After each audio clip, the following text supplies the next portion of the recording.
નમસ્કાર, આપ જોઈ રહ્યા છો નેશન પ્લસ ન્યૂઝ. હું છું આપની સાથે હેતલ ભગત.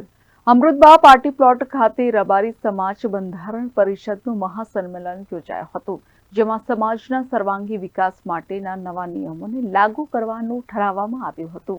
સોલા અમદાવાદ ખાતે રબારી સમાજ કુરિવાજ સુધારણા પરિષદના નેજા હેઠળ મળેલ મહાસંમેલનમાં સમગ્ર ગુજરાતમાંથી રબારી સમાજ ઉપસ્થિત રહ્યો હતો. પરિવર્તન, પરંપરા અને પ્રગતિના ત્રિવેણી સંગમ ઉપર આધારિત રબારી સમાજ બંધારણ પરિષદ દ્વારા આ મહાસંમેલનનું આયોજન કરવામાં આવ્યું હતું. રબારી સમાજની મુખ્ય ગુરુગાદીના મહંત પૂજ્ય કનીરામ બાપુની ઉપસ્થિતિ અને અન્ય ગુરુગાદીના મહંતો અને સાધુ સંતોના આશીર્વાદ સાથે સમાજ માટે ઉપયોગી એવા મહત્વના મુદ્દાઓ ઉપર સર્વ રબારી સમાજની સંમતિ તેમજ સમાજના સૂચનોને ધ્યાનમાં લઈને કુરિવાજની નાબૂદી માટેની ઐતિહાસિક પહેલ કરવામાં આવી હતી. આ પ્રસંગે રબારી સમાજ માટે નવા બંધારણનું વિમોચન સાધુ સંતોની વિશેષ ઉપસ્થિતિમાં સંપન્ન થયું હતું અને આ સાથે જ નવીન બંધારણના વિવિધ મુદ્દાઓની પણ જાહેરાત કરાઈ હતી. આશરે 5000 જેટલા રબારી સમાજના ભાઈ બહેનોની ઉપસ્થિતિમાં આયોજિત મહાસંમેલનમાં આ તમામ નીતિ નિયમોને તારીખ 15 જાન્યુઆરી 2025થી લાગુ કરવામાં આવશે એવી જાહેરાત કરાઈ હતી.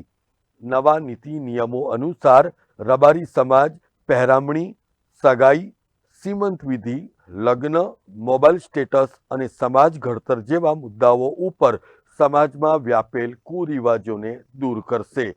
આ મહાસંમેલનમાં રબારી સમાજના સર્વેને આ બંધારણનું પાલન કરવાની અપીલ પણ કરવામાં આવી છે.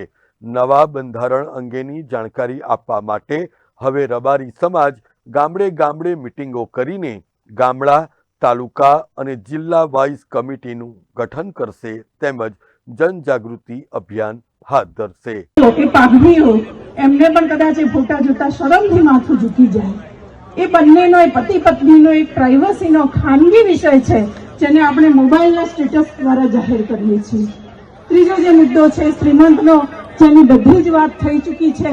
પહેલા એવું હતું કે શ્રીમંત એ સંસ્કાર હતો અને ખોળાની અંદર એક નારિયેળ પતાશા દ્વારા એ સ્ત્રીને એને શુભાશીષ આપી અને એ સ્ત્રી માટે આશીર્વાદ વરસાવવામાં આવતા.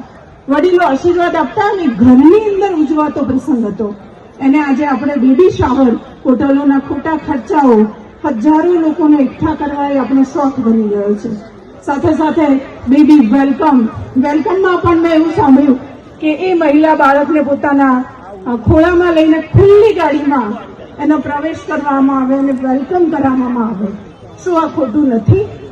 શરૂઆત કોઈકે તો કરવી જ પડશે.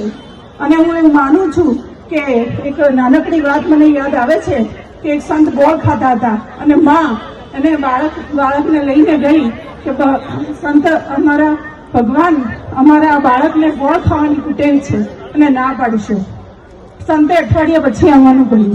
પહેલા સંતે ગોળ ખાવાનો બંધ કર્યો અને પછી એ બાળકને સલાહ આપી. એટલે શરૂઆત જ્યારે આપણે બધા અહીંયા આગળથી વાત કરી રહ્યા છીએ તો શરૂઆત કોઈકે તો કરવી જ પડશે. કારણ bureau report, nation plus news, Vadodara. સમાચારોનો સતત અપડેટ મેળવવા માટે અમારી નેશન પ્લસ ન્યૂઝની યુટ્યુબ ચેનલને સબસ્ક્રાઇબ કરો, બેલ આઇકન દબાવો અને જોડાયેલા રહો ફેસબુક, ઇન્સ્ટાગ્રામ અને ટ્વિટર પર.